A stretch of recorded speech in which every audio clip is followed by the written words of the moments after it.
In this video, we're going to cover how you go about setting up your blog. WordPress provides a very detailed step-by-step guide on installing their script on your server, so I'm not going to go into detail about the technical aspects of setting up your site. You can download the installation document from their website. If you come here to wordpress.org, click on the Docs tab and then scroll down.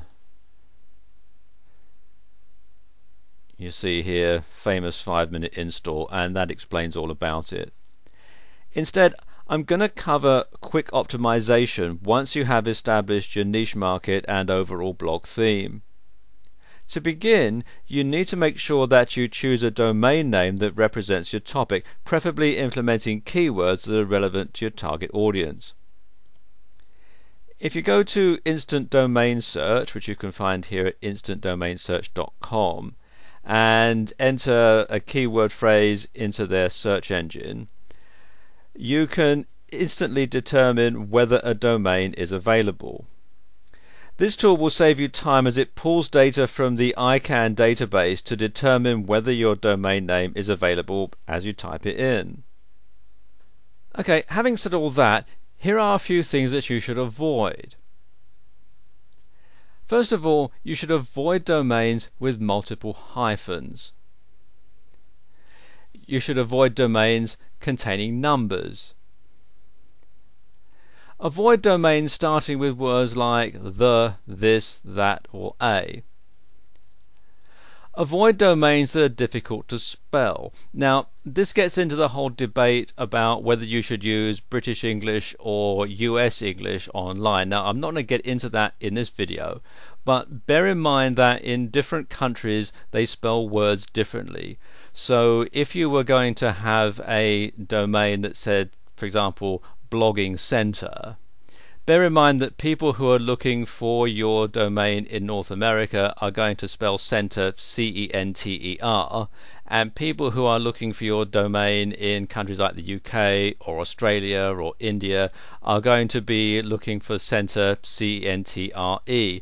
So when you have something that might be spelled a bit differently in different parts of the world, bear in mind that you could be locking out some traffic from that particular part of the world. So you really want to have a domain that's going to be easily spelled by just about everyone wherever they are in the world. You also want to avoid domains that are over 30 characters long, basically because anything longer than that, well, people are just simply not going to type it in. And you also want to avoid extensions other than .com, .net or .org. These are the top level domains. This is particularly true for anything in the English language, where people are automatically going to go to, first of all, .com probably more than anything else, and then .net or .org. I suppose if you were having a blog that was predominantly in French or exclusively in French, it might be okay to have an extension that said .fr or .be, and if your blog was in Russian, then you probably would want to have it in .ru. But those are the exceptions. As a general rule, you'll want to keep it to a top level extension. You'll also need a hosting account, and you can set one up quickly at HostGator. If you come here to hostgator.com, and they've got several plans, and the best value at the moment, at the time I'm recording this, is their baby plan. As you can see, at the time I'm recording this video, it's $7.95 a month. So it's a very affordable way to get started. Now, it's very important that you set up a professional hosting account rather than housing your blog on a free platform. There are lots of free platforms like blogger.com or wordpress.com.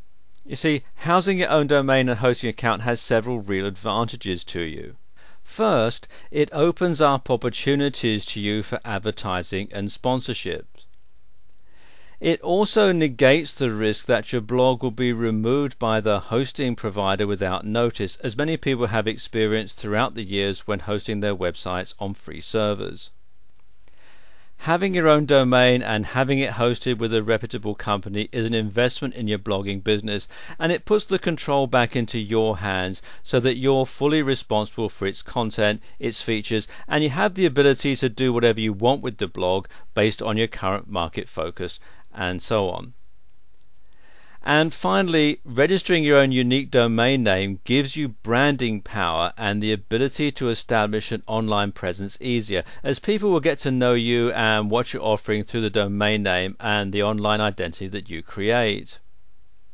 When installing your blog software, you'll want to place it in your root directory so that it's accessible whenever someone enters your domain name directly into their browser.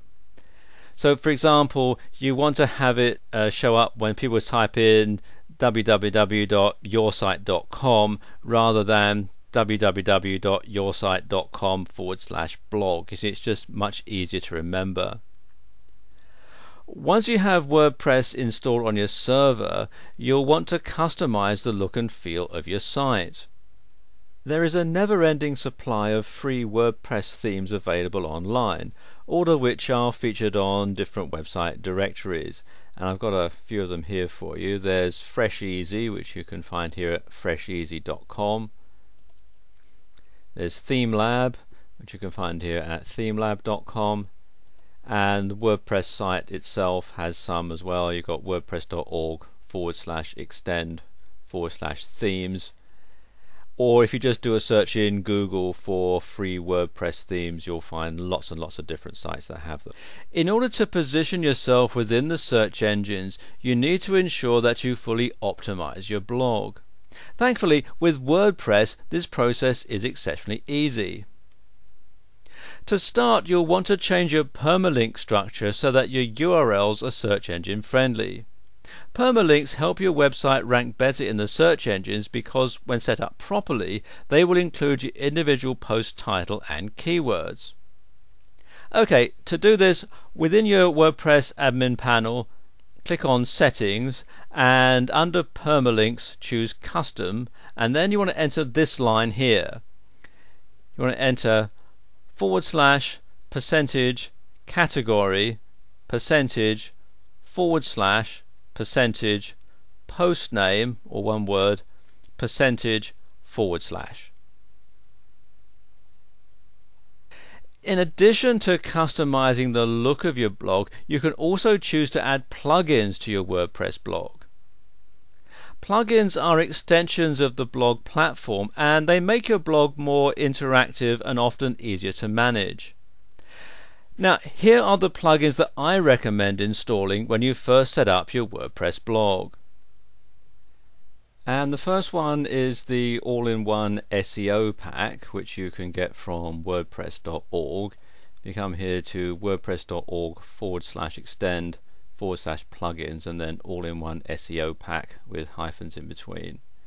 And basically what it does is it optimizes your WordPress blog for the search engine, and it makes it very search engine friendly. The other one is the Google XML sitemaps generator for WordPress, and you can download this from a German site which is arnbrackel.de.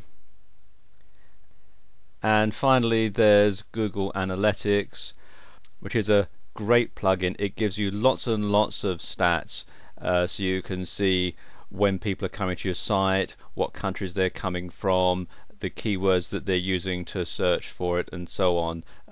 Also gives you ideas about the sort of browser that they're using and the screen resolution. It's a really, really useful piece of kit. When it comes to optimizing your blog so that it ranks within the search engines, the actual content of your blog itself should always incorporate your primary keyword phrases, both within the body content and the title tag. For example, if I were writing an article on traffic generation, I would use keywords within my blog posts like traffic generation tips, and then within the article itself I would make sure that the keywords top 10 traffic generation tips were included. Whenever you write your title, always try to include your primary keyword at least once in the title and once in the body content. You'll also want to use your primary keyword in your blog's title itself. That's what people see in their navigation bar when they visit your site. To begin, log into your WordPress admin panel and click on the Settings tab. Under General Settings, make sure that you enter your blog title in and tagline. For your blog title, don't just enter your domain name, but instead focus on entering in keywords that relate to the theme of your blog based on the content that you intend to create. For example, if I was creating a blog that focused on the traffic generation niche, my blog title might be something like Traffic Generation Secrets, Top Tips for Bloggers. Just the same, my tagline would also incorporate my keywords.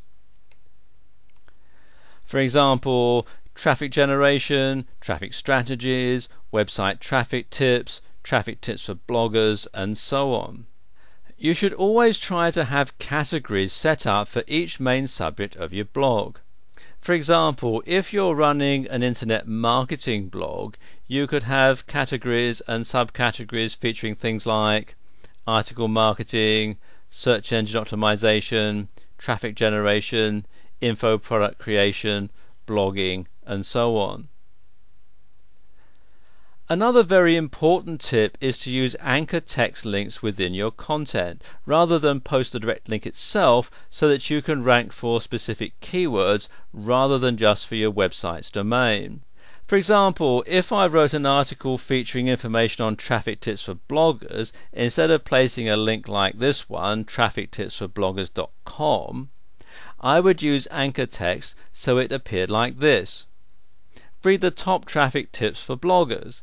It would still be linking to traffictipsforbloggers.com, but it wouldn't actually specify the domain name in the copy.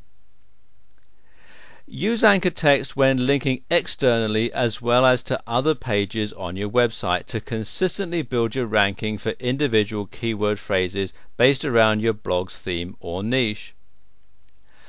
Now, when it comes to the length of your blog post, you want to try to stay between 300 to 500 words. You should also focus on using different page titles for each post, and avoid using the same keyword at the start of every page title as well. Keep in mind that Google only displays the first 70 characters of your blog page titles within the search results, so be sure to include your most important keywords within each title and keep it trimmed down so that you're only focusing on the most relevant keywords for your niche market. The final step is to ensure that your blog is included within the major search engines. In order to do this, click on the Settings tab from within your blog's administration panel, and then click the link that indicates your blog will be visible to everyone, including the search engines. Click Save Changes to complete this step. Now that your blog is fully optimized, it's time to add in cache magnets so that once your website launches, you can begin to generate income immediately. And we'll talk about how you do that in the next video.